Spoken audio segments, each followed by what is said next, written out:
Olá, boa tarde. Estamos começando mais uma sessão de seminários do Laboratório de Avaliação de Risco de Novas Tecnologias, o Lab Risco, que fica localizado no Departamento de Biologia Molecular, no campus João Pessoa da Universidade Federal da Paraíba. Eu sou o Davi, eu sou coordenador do Lab Risco e também da Unidade de Produção de Organismos Modelo Não Convencionais, que é o nosso biotério de peixe-zebra. E dentro do Lab Risco nós desenvolvemos pesquisa sobre os efeitos de contaminantes, com grande foco em agrotóxicos e produtos farmacêuticos veterinários, sobre a saúde do homem e também do meio ambiente. Nós utilizamos como modelo experimental, na maioria dos nossos estudos, embriões e larvas de peixe-zebra. Dando continuidade à nossa sessão de seminários, hoje nós teremos o seminário do estudante de iniciação científica, bolsista do PIBIC-CNPq, Igor Cauê Alves Araruna. O Igor, ele é graduando em Ciências Biológicas e está no segundo ano de vigência do PIBIC. Igor, passa a palavra para você, se apresente e é todo seu. Boa tarde, pessoal. Meu nome é Igor Cauê e hoje eu vou apresentar para vocês um artigo simples e bem divertido, bem legal, bem trabalhado e vamos direto ao assunto. No caso, eu vou dividir o artigo em 3 partes, que no caso vão ser capa e introdução, métodos e resultados e discussão e conclusão, como vocês provavelmente estão vendo aí na tela. Bem, essa é a capa do artigo e ele foi publicado no Environmental Toxicology and Pharmacology e essa revista tem mais ou menos um fator de impacto de 2,08, alguma coisa assim. E o título do artigo é Atividade de nado em peixes-zebras expostos a antiparasitários de uso veterinário. Né? Foi feito pelo Carlson, no Departamento de Ciências Biomédicas, lá na Suécia. Bem, e começando a falar sobre antiparasitários e o que eles são, basicamente eles são, como o nome já diz, remédios veterinários, no caso, esses aqui são veterinários, para evitar ou tratar parasitas, e eles são bastante usados, amplamente utilizados no meio veterinário com animais de grande porte. Mas isso pode ser um problema porque, por exemplo, recentemente tem sido detectado esses antiparasitários em baixas doses em alguns ambientes aquáticos, seja ambientes aquáticos de superfície ou subterrâneo. E é suposto que esses antiparasitários estão passando, no caso, para esses ambientes a partir das fezes e da urina do animal, das excretas do animal, no caso. Porque geralmente eles são injetados intramuscular ou oralmente, e depois que ele passa pelo sistema do animal, eles são secretados e isso pode ir para o ambiente. E isso pode ser um problema, porque na literatura, por exemplo, a gente tem alguns estudos em que esse risco foi observado com dessa presença desse antiparasitário para crustáceos e para peixes. Ele cita um artigo, um trabalho que o grupo dele mesmo que fez no passado, que eles testaram 10 antiparasitários e desses 10, 8 afetaram os embriões de peixe-zebra negativamente.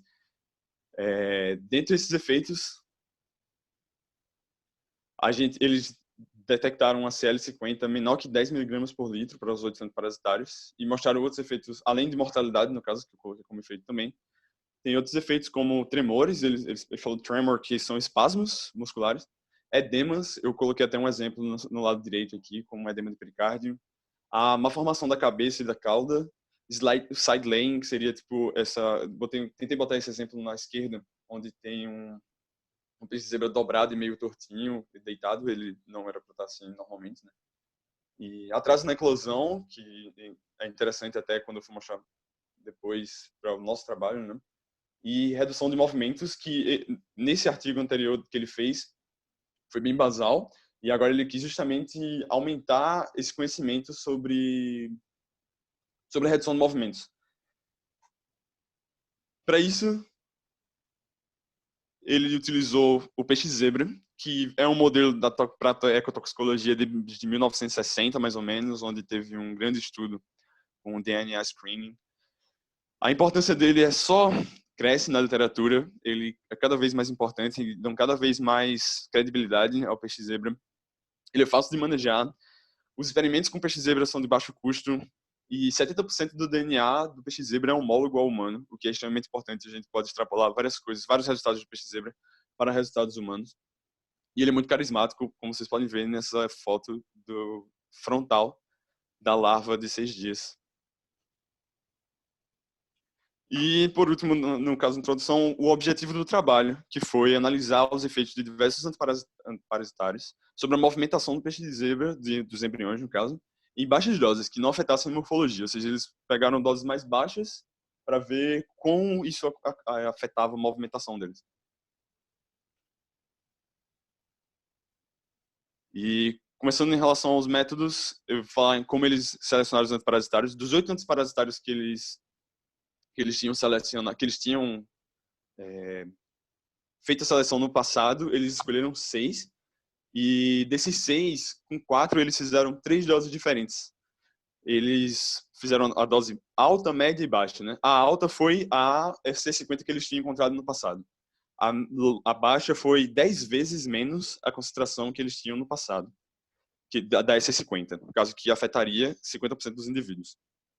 E a média foi a média logarítmica entre esses dois resultados. Então, por exemplo, a doramectina, que provavelmente vai ser o composto mais importante para esse trabalho, a alta ele tem 0,58 mg por litro, a baixa ele tem 0,058 mg por litro e a média ele tem 0,18 mg por litro. Já dois outros compostos ele não colocou mais concentrações, ele não fala muito bem, mas ele junta esses resultados, a gente vai ver no resultado também. Ele também testou a água, porque esses compostos foram diluídos em DMSO. Então ele fez um controle com DMSO e ele também fez um controle sem DMSO para ver os testes. Em relação aos embriões, como ele coletou, ele tinha peixe-zebra e ele tinha esse peixe-zebra dentro de um tanque a 26 graus Celsius, ciclo de luz de 12 horas, claro, 12 horas escuro, e alimentando mais ou menos 2 vezes ao dia. Ele colocou esses peixes um dia anterior ao dia que ele queria os embriões num tanque de reprodução, onde os peixes puderam ovipor. E depois, no outro dia de manhã, eles selecionaram, eles deixaram eles reproduzindo uma hora, no caso, das 8 às 9. E eles selecionaram mais ou menos com 4 células, que é com uma hora depois da fertilização. Como eles avaliaram o resultado, como eles avaliaram a movimentação do peixe, basicamente eles usaram um Zebra Box, que é essa caixinha azul, branco e preto que vocês estão vendo aí à direita. E os peixes foram mantidos no escuro, primeiramente, e depois eles foram expostos à luz já no Zebra Box. Depois, essa exposição de luz durou 15 minutos para haver uma aclimatação dos peixes. Depois da aclimatação, a movimentação dos peixes foi medida em 18 ciclos claros e 18 ciclos escuros, de 5 minutos cada. Depois eles aplicaram a nova e Dunnett, que são testes estatísticos para definir qual ficou mais rápido ou mais lento, estatisticamente. Do lado do ZebraBox, vocês podem ver, isso aqui é mais ou menos a telinha do ZebraLab, que é o software que você usa no ZebraBox. E essa linha verde é basicamente o ZebraBox seguindo o peixe e calculando quanto ele está andando ao longo do percurso, do tanquezinho. Enfim. E em relação ao resultado, esse aqui são os 6 antiparasitários. Eu vou explicar cada um deles. Mas, basicamente, para todos os gráficos que... A gente tem 2 gráficos aqui, né? Mas os 2 refletem a mesma coisa, basicamente. Esses mais da esquerda, que tem várias bolinhas, são... o eixo Y, você está vendo a distância percorrida pelo peixe, em centímetros. E o eixo X, a gente está vendo o tempo que foi calculado. A gente pode ver tem barras escuras e barras claras. Isso são os ciclos de luz. Cada barra escura é um ciclo escuro de 5 minutos. Cada barra clara é um ciclo claro. E do lado direito a gente tem esse mesmo gráfico, basicamente, só que medido as médias dos peixes e etc. No caso, a gente pode ver claramente que doramectina teve uma baixa na movimentação, uma redução na movimentação na sua concentração mais alta, na sua concentração alta. Mas isso, por exemplo, estatisticamente não vai ser uma verdade para nenhum dos outros compostos. No caso, só a doramectina houve uma mudança significativa, mas a gente consegue ver uma tendência, por exemplo, em flumetrina de um aumento na movimentação. Apesar de que o desvio padrão é muito grande, a gente não pode dizer que isso é uma verdade estatística. No caso da letra E, como vocês podem ver, ele juntou os dois compostos que não tinham concentração específica, que eu falei no início, e fez um teste com água sem DMSO também. Então, ao invés de você ver várias concentrações, o P é o pirantel e o S é o sulfaclosina. E o W, no caso, é a água sem DMSO. E como dá para ver que o controle e o W e a água não tem nenhuma diferença do que o DMSO não estava fazendo nenhum efeito nos peixes. Uma coisa que eu achei interessante é que eles são mais ativos durante a noite, né? Que é algo que eu não esperava, por exemplo. E o último tópico, no caso, vai ser a discussão e a conclusão. Primeiramente, ele fala das expectativas dele, que é uma comparação com o estudo anterior que eu mencionei. Ele definiu a EC50 para esses compostos, né? Então, quando ele fez esse estudo agora com a movimentação, ele esperava que a dose mais alta tivesse o mesmo efeito da EC50, ou seja, 50% da mortalidade dos embriões. No entanto, a fluorometrina e a doramectina, por exemplo, só obtiveram 29% e 37% do seu efeito, respectivamente, e o fenbenzol afetou 100% dos embriões de a concentração mais alta. E por que é que isso acontece? Ele supõe que isso seja um fruto de uma sensibilidade mudada dos peixes. Ele pegou outros peixes, então a sensibilidade é diferente.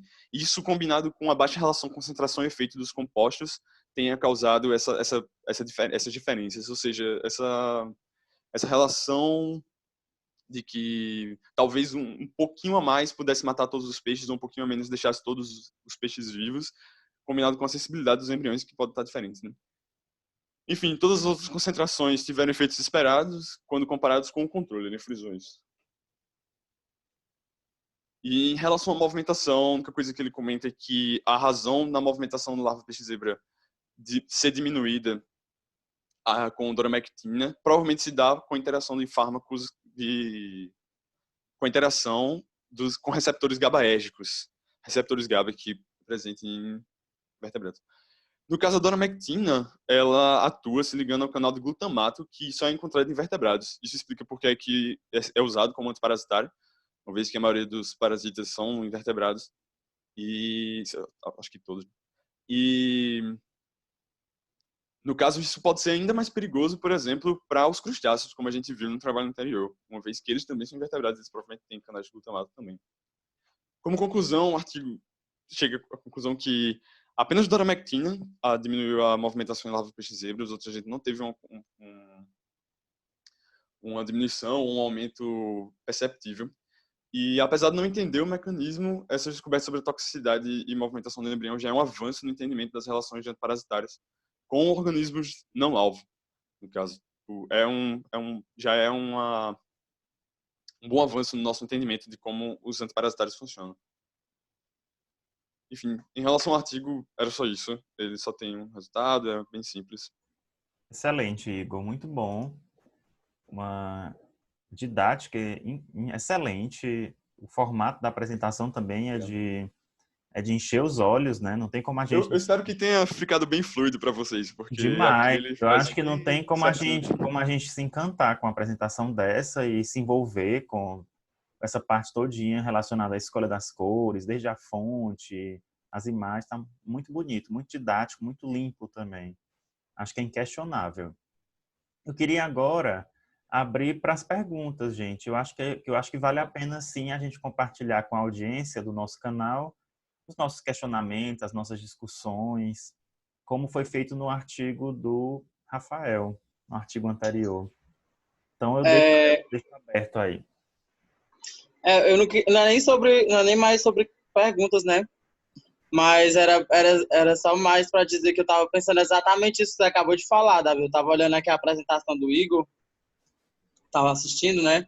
E vendo como estava sendo fluido, quão pouco texto tem na apresentação dele e o quanto isso deixa a apresentação muito melhor. Muito boa a apresentação, Igor. Obrigado, Léo. Pessoal, quem puder abrir a câmera é massa para nossa audiência ir conhecendo a gente, que nós temos, além de fala, temos rosto. Mas fiquem tranquilos, eu sei que às vezes a gente está meio descabelado, não está numa situação muito boa, mas quem puder, desculpa, Marta, pode continuar. Não, sem problema. Aparentemente eu não ligo para estar descabelada. Você acabou de falar e eu reparei, mas tudo bem. Vamos lá. Não, é só porque esse é um dos meus artigos preferidos e eu não tinha reparado uma coisa, né, que Igor mencionou, que ele justificou com uma possível diferença de sensibilidade dos embriões que ele utilizou. Aí eu fui olhar no primeiro, vi que eles usaram selvagem, né? Tu sabe dizer, eu perdi o segundo. Mas qual foi o que eles usaram aí? Foi o mesmo do primeiro? A linhagem do peixe zebra, no caso foi selvagem, o AB? Isso. Acredito que ele usou selvagem. Eu não vi ele mencionando nenhuma linhagem nem nada. Foi selvagem mesmo. Não, então se ele não mencionou, ele deve ter usado o mesmo que o primeiro. Com certeza. Foi selvagem também. Que é interessante, né? Porque ele tem, Isso. pelo que eu entendi do artigo 1º, dos 15 veterinários, dos 15 antiparasitários, ele dizia que usou, ele dá a entender que ele comprou os peixes e ele tem um criadouro. Aí ele vai usando a linhagem dele mesmo, né? Que são as gerações do criadouro dele. Aí eu fico me perguntando... Não, eu acho que faz sentido, porque ele deve ter que repor, né, os animais. Eu imagino. Isso foram problemas que aconteceram com a gente também, né, no passado, no laboratório. Tipo, a gente já teve diferenças de efeitos à medida de concentrações por conta de linhagens, e a gente supõe que seja sensibilidade mesmo. Agora, o importante é seguir as orientações do OECD, né, e fazer a marcação de sensibilidade com os peixes zebras. Acho que é com DCA. Se eles forem sensíveis, então eles estão aptos a serem marcadores de toxicidade, no caso. Uma coisa interessante é que, tipo, se ele repõe os animais, dentro da própria linhagem AB, que já é uma linhagem padronizada, você vê os resultados dos experimentos.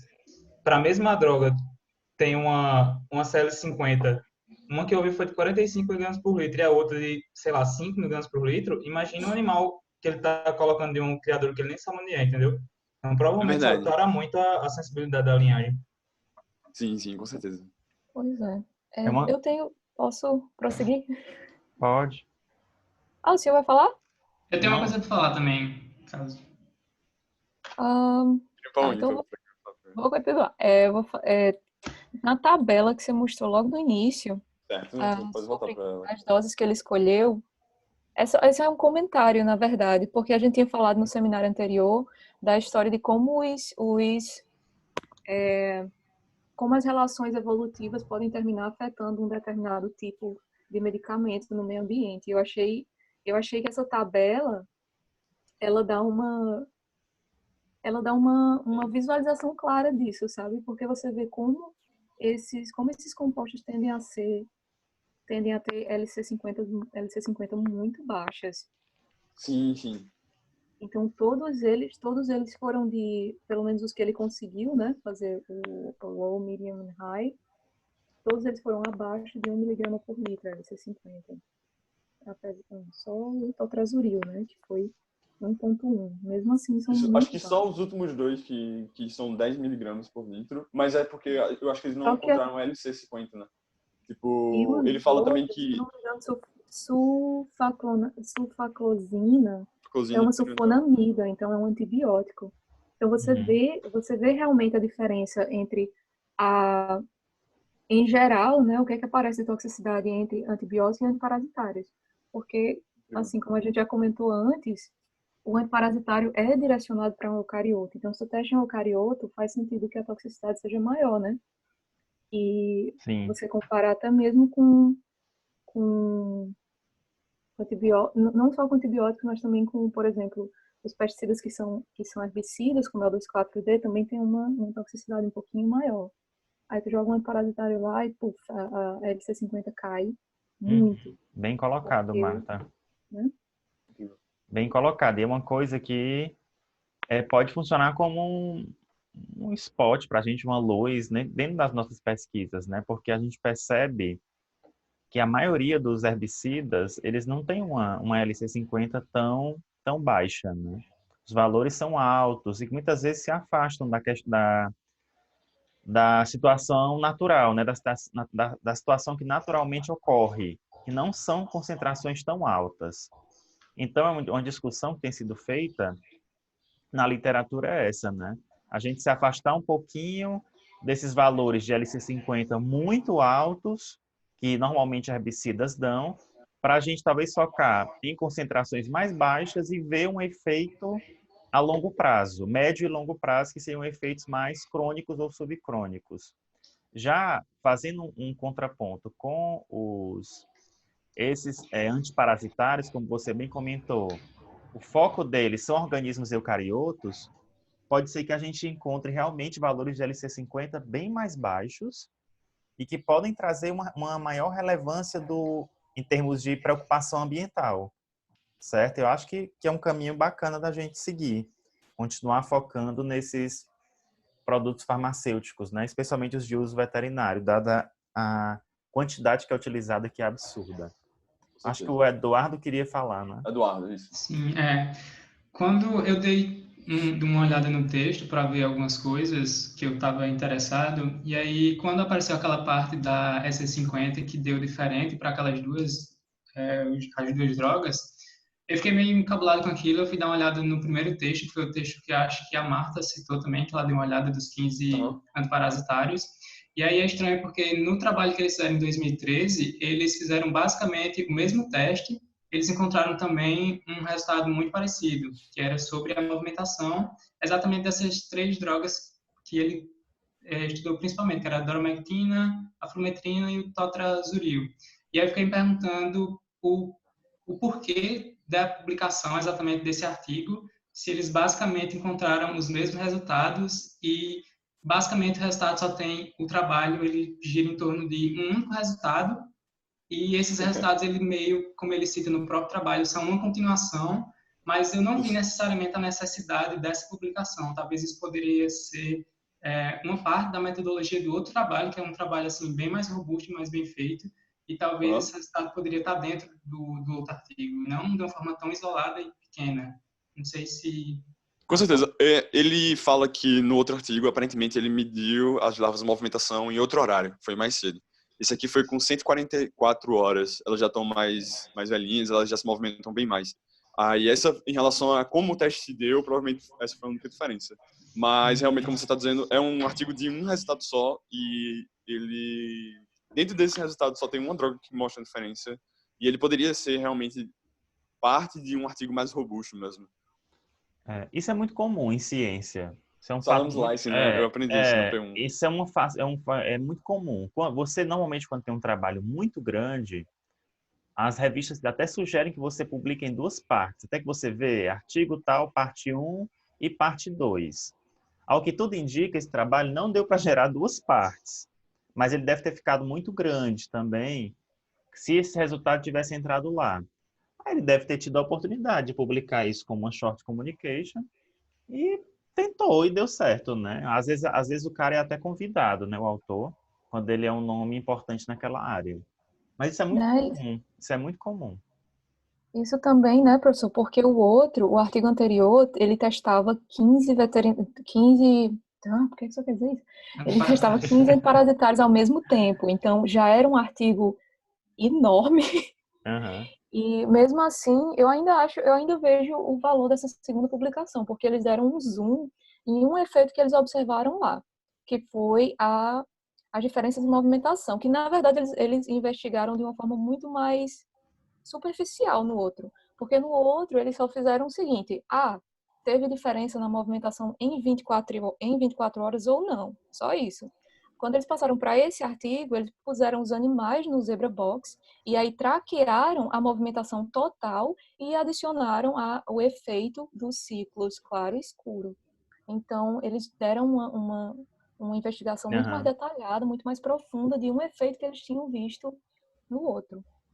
Marta, aproveitando, tu acha que esse Zebra Box ele traria alguma luz também àquela tua aquela tua hipótese lá do efeito da tua droga sobre os neurônios oculares lá no peixe, na Antes larva? de Marta comentar, eu fiquei pensando É. exatamente nisso em relação a como trazer o ZebraBox pra gente e usar no trabalho de Marta, e eu fui pesquisar o preço do ZebraBox, mas eu não consegui achar. Hum, Mas a gente pode Eu- procurar mesmo, mas agora eu passo a palavra pra Marta para responder. Não, desculpa. Mas eu acho que eu olhei, eu acho que eu consegui olhar, mas foi uma coisa carinha. Só que já faz o quê?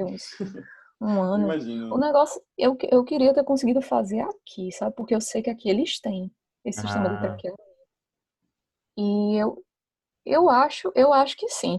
Eu acho que teria que ter alguma criatividade porque elas não saem, né? E nem se mexem. uhum. Então a gente usaria doses realmente muito baixas para conseguir ver só essa diferença Uhum. sutil Eu na distância sei que o focal do corpo. pessoal da UFRN está disponibilizado até no próprio site do Fish Lab, eu acho. Uhum. Um link para download, alguma coisa do tipo. Que um pesquisador de lá desenvolveu um sistema também desse tracking, né? De estar buscando essa movimentação para ajudar eles lá no trabalho de comportamento que eles fazem. Eu acho que é uma coisa para se ver também, que é liberado, é gratuito o acesso a isso. Talvez seja bom dar uma olhadinha nisso, né? Ou se seria Beleza. possível fazer até lá em parceria com eles em Natal, já que é tão Ah, perto, né? é aqui do lado. Né? Eu acho justo dar uma olhada sim. Porque, especialmente, a gente já sabe que algum composto que a gente mexe, a gente já sabe que eles são neuroativos. Então, seria um jeito de Uhum, arredondar a discussão, né, professor? exatamente. Eu acho que seria até mais interessante para você, Marta, porque ao invés de fazer aquele monte de enzima, de não sei o que e tal, focar realmente no que você já tem em mãos, né? Que parece ser um Uhum. efeito neurotóxico, alguma coisa do tipo, né? Então, É. talvez focar nisso mesmo, em dosar acetilcolinesterase, em ver essa questão mais relacionada a comportamento motor. Está muito relacionado é muito sensível, né, à neurotoxicidade. Então, talvez seja bacana pensar nisso quando voltar. Eu vou anotar, professor, para a gente discutir depois essa Massa. possibilidade, vice. Alguém tem Porque mais alguma pergunta? Um comentário. Igor, essa é Comentário? uma Fala, curiosidade Rafa. que eu tive. Primeiramente, parabenizar pela apresentação, ela ficou linda, Obrigado, Rafa. realmente de encher os olhos. Agora, eu só tive uma curiosidade nessa tabela aqui, que ele falou que no artigo anterior ele usou 8 substâncias, não foi? Não, ele fala que ele usou 10 substâncias, aí 8 ele conseguiu uma LC50 abaixo de 10 miligramas por litro e ele trabalhou com elas naquele artigo. Aí esse aqui, é para perguntar por que ele só usou 6? Exatamente. É porque, tá vendo esse chemical group? Ele quis Sim. selecionar uma droga para cada grupo químico, sabe? Aí Legal. aparentemente tinham drogas, tipo, mais de uma droga por grupo químico em 2 grupos, aí ele excluiu algumas drogas. Entendi. Era só isso mesmo. Massa. Mais alguém tem algum comentário, elogio? Achei, eu achei muito legal esse resultado que ele mostrou, que os peixes, os embriões e as larvas, né? Tem mais movimentos no ciclo escuro, que eu acho que todo mundo, não sei, né? Se só eu Interessante. que pensava que eles se Não. movimentavam mais no ciclo claro. Que a gente pensa que de noite Eu eles estão dormindo, né? Então o peixe não dorme. E agora? Boa pergunta mesmo. Até porque o ciclo de reprodução deles é ligado ao ciclo claro-escuro, né? Eu acreditava, pelo menos, que eles se reproduziam pela manhã, porque eles ficavam mais ativos pela manhã. Sim. Mas, de Tipo, acordo era com na hora testes, que seria na hora que eles acordavam, né? Quando as luzes é, acendiam, que ele tinha maior atividade, mas... talvez isso seja uma resposta de... O fato de que eles aclimataram por 15 minutos, né? E depois eles fizeram ciclos muito pequenos, de 5 minutos.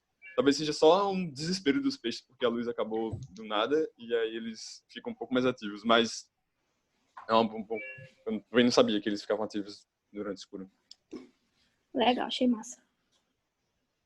Ótimo. Mais algum comentário, gente? Eu queria comentar assim que alguns artigos que eu li, né, que fazia esse estudo, né, da movimentação das larvas, eles sempre associavam aos biomarcadores, né, principalmente a acetilcolinesterase. Ótimo. Aí foi algo assim que eu senti falta nesse artigo, sabe? De ter alguma associação com o biomarcador. Bem colocado, Juliana. Boa, Eu posso me meter, não? Vai, Marta. Porque ele já fez no outro, no dos 15 antiparasitários, ele fez a bateria com, Com marcadores. se eu não me engano, ele fez. Por isso que esse daí ficou, por isso que esse Mas daí assim, ficou sem. tipo de ir na discussão, ele correlacionar, entendeu? Por exemplo, tá? É verdade, ele não correlaciona. Essa substância teve uma diminuição da movimentação e quando em outro artigo a gente fez a medialcetilcolesterase, entendeu? Fazer essa associação. De fato, ele também perdeu a oportunidade de falar um pouquinho dessa questão, porque no trabalho anterior ele tinha visto que ele tinha visto, ou ele tinha colocado já essa relação entre antibióticos, porque ele testou metade antibiótico, metade antiparasitário, e ele viu essa diferença entre os antibióticos e os antiparasitários, mas ele passou bem por cima mesmo. Tanto no outro, como ele não mencionou aqui, que teria sido, na minha opinião, teria sido um ótimo ponto de discussão. Ótimo. Tá aberto, gente, ainda se alguém quiser comentar. Deixa eu dizer só uma última coisa que eu esqueci. Igor, Pode dar, parabéns. obrigado. A apresentação, eu esqueci de falar, isso, mas você arrasou. Obrigado, Marta. Te agradece, né, Igor? Eu agradeço muito. Ótimo. Pessoal, eu vou abrir aqui a janela para todo mundo ver a gente aqui do laboratório.